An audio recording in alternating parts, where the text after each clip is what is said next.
వేదిక మీద ఉన్న పెద్దలకందరికీ నమస్కారం. ఈ చర్చలో పాల్గొనబోతున్న మేధావులందరికీ హృదయపూర్వక ధన్యవాదాలు.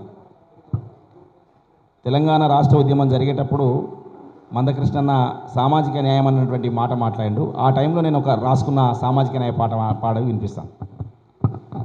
సామాజిక న్యాయం అన్నదో నా తెలంగాణ, సమర శంఖమూదు మన్నదో నా తెలంగాణ.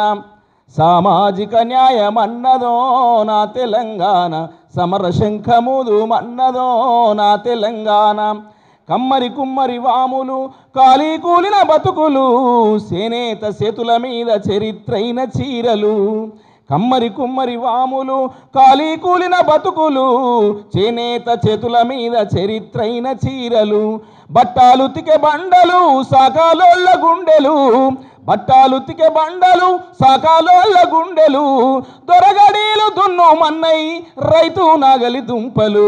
సామాజిక న్యాయం అన్నదో నా తెలంగాణ, సమర శంఖమూదు మన్నదో నా తెలంగాణ.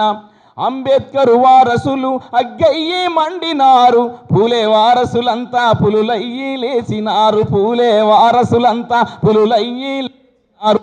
సాకలి ఐలమ్మలై సవాలిసిరినారు రో, సాకలి ఐలమ్మలై సవాలిసిరినారు రో. స్వరాష్ట్రమే ధ్యేయమన్నదో నా తెలంగాణ, సమాజ లక్ష్యమన్నదో నా తెలంగాణ. సామాజిక న్యాయమన్నదో నా తెలంగాణ, సమర శంఖమూదు మన్నదో నా తెలంగాణ. జోహార్ తెలంగాణ మన వీరులకు. ఇది సామాజిక న్యాయం కోసము ఒక దళిత బిడ్డగా అన్ని వర్గాలకు సంబంధించినటువంటి కడుపు నొప్పిని, అన్ని వర్గాలకు సంబంధించి తెలంగాణ రాష్ట్రం వస్తే చాలు మన సమస్యలన్నీ పరిష్కారం అయితే అనుకొని ఒక మాదిగ బిడ్డగా ఆ రోజు ఈ సమాజం అంతటి గురించి రాసిన పాటగాడిగా, ఒక రచయితగా నేను గుర్తు చేస్తూ, నాకు ఇలా కడుపు నొప్పి వచ్చింది, నా జాతికి కడుపు నొప్పి వచ్చింది, దానికోసము జాతి పక్షాన నిలబడే మేధావులందరూ కూడా మద్దతు కొడుతూ జరుగుతున్న సభలో మీ అందరికీ చేతులు జోడించి నమస్కరించి వేడుకుంటా ఉన్నాను. థ్యాంక్ యూ అన్న, ధన్యవాదాలు.